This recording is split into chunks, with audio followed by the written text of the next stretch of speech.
Aarika and Navina Kashyap thought a golden invitation to a millionaire's exclusive party was a dream come true, but within hours, that dream turned into a nightmare that would end their lives at the very gates they had entered.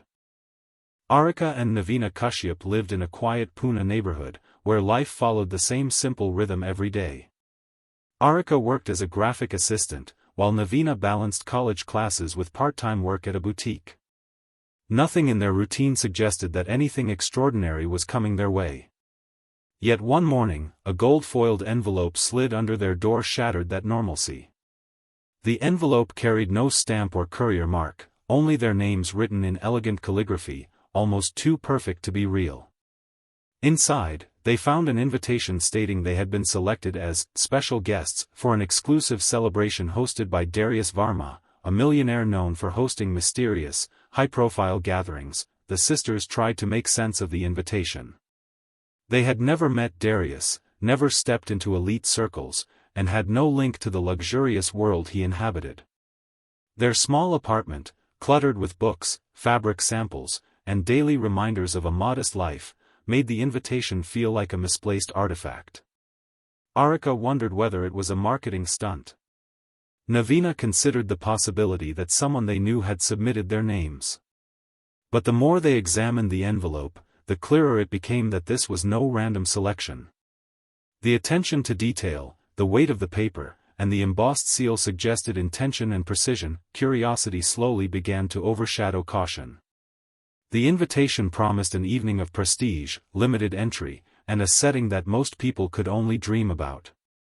Social media searches revealed nothing recent about Darius Verma, only fragments of old articles describing him as reclusive, unpredictable, and obsessed with privacy.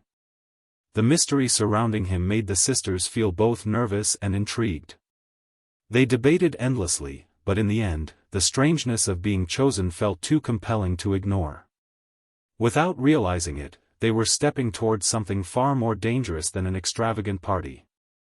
The journey to Darius Verma's mansion began with a long uphill drive through a forested highway outside Mumbai. The sisters noticed how the traffic thinned the farther they went, until the city noise vanished completely. The road narrowed into a winding path, surrounded by towering trees that blocked much of the sunlight. Every turn made them feel more isolated, as if the world behind them was slowly disappearing. When the mansion finally appeared on the hilltop, it looked less like a home and more like a fortified estate built to keep secrets hidden rather than guests entertained. Tall stone walls surrounded the property, each corner holding cameras that silently followed approaching vehicles. The first checkpoint came sooner than expected. 2 guards scanned their invitation with unusual intensity, studying the details as though a single mismatch could trigger disaster. Their stern expressions gave no hint of welcome. The sisters were allowed inside only after several minutes of silent verification. Beyond the checkpoint, the driveway stretched across dimly lit gardens. Decorative lamps cast long shadows on the pathway, but the overall atmosphere felt strangely cold. Even the air seemed different, thicker, heavier, carrying a faint metallic scent that neither sister could identify. The mansion's structure grew clearer as they approached: tall pillars, darkened windows, and a design that blended modern luxury with an unsettling sense of concealment. The second security station was even more unnerving. Guards used handheld scanners and checked their names again, repeating the process with mechanical precision. Everything felt excessively controlled, as if every movement inside the estate was being monitored and recorded. The sisters exchanged uneasy glances, realizing the party didn't resemble a celebration at all. Instead, it felt like they were entering a place designed for something far more calculated, something that required absolute control over every person who stepped inside. Aarika and Navina stepped into the outer courtyard expecting noise, laughter, and the lively atmosphere typical of large celebrations. Instead, they found a gathering that felt strangely muted. Small groups of people stood in clusters, but their expressions were blank, their movements minimal, and their voices barely above whispers. It was as if everyone had been instructed to behave with quiet caution. The sisters scanned the area, hoping to recognize at least one familiar face, but none of the guests seemed connected to their world. Every person appeared polished, wealthy, and disconnected from ordinary life. near a marble stand at the center of the courtyard, Aarika noticed a beautifully designed guest list displayed beneath a glass cover. The names were printed in ornate lettering, but something unsettling drew her attention. Several names were crossed out with dark red ink. At first, she assumed it was a simple administrative correction. But as she read through the list, she recognized a name she had heard in news reports years ago, someone who had mysteriously disappeared. Then another crossed-out name surfaced in her memory, belonging to a famous socialite who had vanished without explanation. The realization struck them both with a quiet chill. These weren't people who cancelled. They were people who had vanished from public life entirely.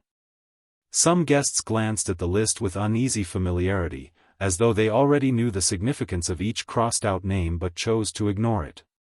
Others avoided looking at it altogether. The air felt tense, like a room where a dangerous secret was shared but never spoken aloud. The sisters felt out of place, as if they had wandered into a space shaped by rules they didn't understand. The deeper they studied the guest list, the more they felt their invitation had been anything but a coincidence. It was the beginning of a pattern they hadn't yet recognized, one that hinted something was deeply wrong with this event. The massive painting near the entrance hall immediately drew the sisters' attention, not because of its size but because of its unsettling atmosphere. It dominated the wall from floor to ceiling, lit by a single spotlight that cast sharp highlights and deep shadows. At first glance, it looked like a dramatic piece of symbolic art, the kind often seen in private collections. But the longer Aarika and Navina studied it, the more disturbing it became. The painting showed two women standing at a doorway, frozen in a moment of fear, with a dark, indistinct figure lurking behind them. Their posture suggested they were moments away from something dreadful. What unsettled the sisters most was that the women in the artwork shared features eerily similar to theirs. Beneath the painting, small inscriptions were carved directly into the frame. The words were arranged in uneven lines, almost like fragments of a coded message. Terms such as balance, correction, and debt reclaimed appeared repeatedly, each etched with deliberate force. These cryptic phrases made no sense in the context of a party but hinted at some ritualistic or historical meaning. Aarika traced the inscriptions with her eyes, noticing that the carvings looked decades old, as though the painting had belonged to the mansion long before Darius Verma became known to the public. As they stepped back, more paintings lining the hallways revealed similar themes: figures standing at thresholds, individuals confronted by shadows, and scenes representing judgment or retribution. The entire collection seemed carefully curated to communicate a specific narrative. The atmosphere felt heavy, almost oppressive, as though the art itself was part of the mansion's story. Navina sensed that the artwork was not simply decoration but a silent warning. The resemblance to them felt too deliberate, too precise. For the first time that evening, both sisters understood that the party was designed with intention. And they were not just guests. They were part of something pre-planned, something that had been decided long before they arrived. Whispers drifted through the mansion like threads of a hidden narrative, weaving through the corridors and gathering around the guests who seemed too calm for such an eerie environment. The sisters began to overhear fragments of conversations, mentions of legacy, dishonor, and a name they didn't recognize being linked to an old scandal involving the Verma lineage. Every mention seemed to circle back to Darius Verma's obsession with restoring what he believed had been taken from his family generations ago. The rumors suggested that his gatherings were never truly celebrations but private investigations disguised as glamorous events. Some claimed that Darius believed his family's downfall began with an act of betrayal committed by two unidentified women several decades earlier. Over time, he had developed a fixation on tracing the descendants of those women, convinced that the only way to reclaim his family's dignity was through symbolic acts of correction. Although these stories were whispered with caution, they shared one common idea: the millionaire did not choose his guests for their status or influence. He chose them for their connection to a past he refused to let go. Aarika and Navina felt a growing sense of dread as the rumors connected to the strange artwork and the red-marked names on the guest list. Everything pointed toward a pattern, a cycle repeated through carefully curated events. The sisters noticed that guests didn't seem excited or honored to be there, they looked resigned, as though attendance was compulsory rather than celebratory. Some avoided eye contact, while others clutched their invitations like objects of fate. The more they listened, the clearer it became that Darius Verma's party operated under a much darker purpose.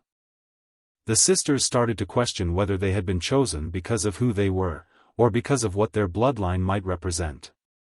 The whispers painted a chilling possibility: this night was not their chance to enter a world of luxury, it was a calculated step in someone else's obsession. Behind a heavy velvet curtain near the far end of the corridor, Aarika noticed a slight draft, as if air was escaping from a hidden space. Curiosity pushed her to pull the curtain aside, revealing a wooden door with panels carved in intricate designs. The door was locked, but small gaps between the panels allowed faint slivers of light to seep through. Navina bent closer and peered into the narrow openings. Her breath caught as she realized the room was filled with stacked folders arranged like an official archive. This was not storage for decorations or party planning, it resembled the record room of an investigative agency. Through the dim light, they could make out shelves labeled with names and dates, some going back decades. Each file looked carefully maintained, as though someone had been collecting information for years. Aarika spotted a familiar surname on one of the folders placed near the edge of a shelf. With trembling fingers, she nudged the door slightly, widening the gap just enough to read it clearly. The label carried their own family name, Kashyap. The sisters stared at each other in disbelief. This was too specific to be a coincidence. Inside the file, partially visible through the narrow view, were old documents, faded photographs and handwritten notes referring to a woman named Aarika Kashyap. Neither sister had heard of her before. The documents mentioned allegations of financial manipulation involving the Verma family nearly 40 years earlier. According to the notes, Aarika had vanished before the investigation concluded, leaving behind unanswered questions and an unresolved accusation. As Aarika and Navina tried to process this discovery, they realized that the room contained countless similar files, each likely tied to someone on the guest list. They understood then that their invitation had nothing to do with chance or celebration. Their presence was linked to a decades-old accusation buried within the folds of their own bloodline. The mansion was not just hosting a party, it was housing a long-running investigation fueled by revenge and obsession. The moment the sisters stepped away from the hidden archive, the atmosphere of the mansion seemed to shift around them. Every hallway felt narrower, every shadow darker, and every glance from the guests lasted a moment too long. Aarika tried to steady her breathing as she scanned the paths that led back toward the courtyard. Navina's mind raced with the weight of their discovery, convinced that staying inside the mansion any longer would be a mistake. The whispers, the artwork, the files, everything pointed toward a carefully constructed trap, one that had been set long before they even received the invitation. They moved briskly but cautiously, avoiding eye contact and attempting to blend into the groups of guests. Yet it quickly became clear that blending in wasn't possible. The more they walked, the more they realized that certain individuals seemed to be watching them closely. Some guests stepped aside quietly as they passed, almost as if they had been anticipating their reaction. The sisters could feel eyes tracing their every movement. When they reached the courtyard, the scene had subtly changed. The music had lowered to a dull hum, and the number of guards had noticeably increased. Guards positioned near the outer gates stood with rigid posture, each holding communication devices. Their presence didn't resemble security for a party. It resembled containment. Aarika reached for Navina's hand, and together they headed for the exit, hoping they could slip through before anyone noticed. But their attempt was short-lived. As they approached the gate, two guards stepped forward with synchronized precision, blocking their path. The men didn't speak, they didn't have to. Behind them, the heavy iron gates began to slide inward, slowly closing with an ominous groan. Guests nearby watched in silence, their expressions empty, resigned, almost practiced. At that moment, the sisters understood that everything had been orchestrated. Their arrival, their movements, even their attempt to flee, it had all been anticipated. They were not attendees at a celebration. They were the final subjects of a ritual designed long before they were even born, trapped in a plan they never knew existed. A dim, focused light illuminated the entrance platform, revealing symbols carved into its stone surface. The design looked ancient, far older than the modern mansion surrounding it. Aarika and Navina were guided forward by guards whose movements were cold and mechanical. Every step the sisters took echoed across the courtyard, amplifying the dreadful stillness. No one protested. No one reacted. The guests watched with a chilling acceptance, as though they had witnessed scenes like this before and had learned to detach themselves from the horror. The platform stood directly beneath the iron gates, marking the exact boundary between the outside world and the territory of Darius Verma. The placement felt deliberate, as if the entrance itself held ritualistic significance. The sisters remembered the artwork depicting two women at a doorway, fear etched into their faces. Now, standing at a real threshold, they realized the painting had been more than symbolic. It had been a silent preview of their fate. As the gates fully closed behind them, an oppressive stillness settled over the courtyard. The guards positioned the sisters on two engraved circles that matched the symbols they had seen in other parts of the mansion. The carvings glowed faintly under the lights, giving the impression that the ritual required absolute precision. Aarika's pulse raced as she scanned the crowd, searching for even a single sympathetic face, but the guests remained motionless. Their eyes held the emptiness of people who had surrendered to something far larger than themselves. Darius Verma stepped forward from the shadows of the entrance hall, observing the sisters with the calm of someone enacting a long-awaited judgment. The execution, swift and cold, unfolded without ceremony or hesitation. Within moments, the sisters' lives were extinguished at the exact spot they had first entered, completing what the millionaire believed to be an act of generational correction. When it was over, the courtyard returned to its eerie silence. The ritual had been carried out with chilling precision, just as it had for the other crossed-out names on the guest list. Within minutes of the execution, the courtyard shifted from a scene of horror to one of staged elegance. The efficiency with which the environment was transformed revealed how many times similar events had occurred. The engraved platform was dismantled by a hidden mechanism beneath the ground, lowering it out of sight as though it had never existed. Fresh flowers were arranged near the entrance, lanterns were lit, and a new archway covered the space where moments earlier the sisters had taken their last breaths. Every trace of the ritual was scrubbed away with unsettling speed, leaving behind an image of untouched celebration. Inside the mansion, staff members moved with silent discipline. They carried folders, cleaned surfaces and adjusted decorations as if following a rehearsed script. Guests were escorted to the inner hall, where upbeat music began to play, creating the illusion that the evening was proceeding normally. Not a single mention of Aarika or Navina passed through the crowd. The sisters were erased as efficiently as the platform had been. Instructions circulated discreetly among the attendees.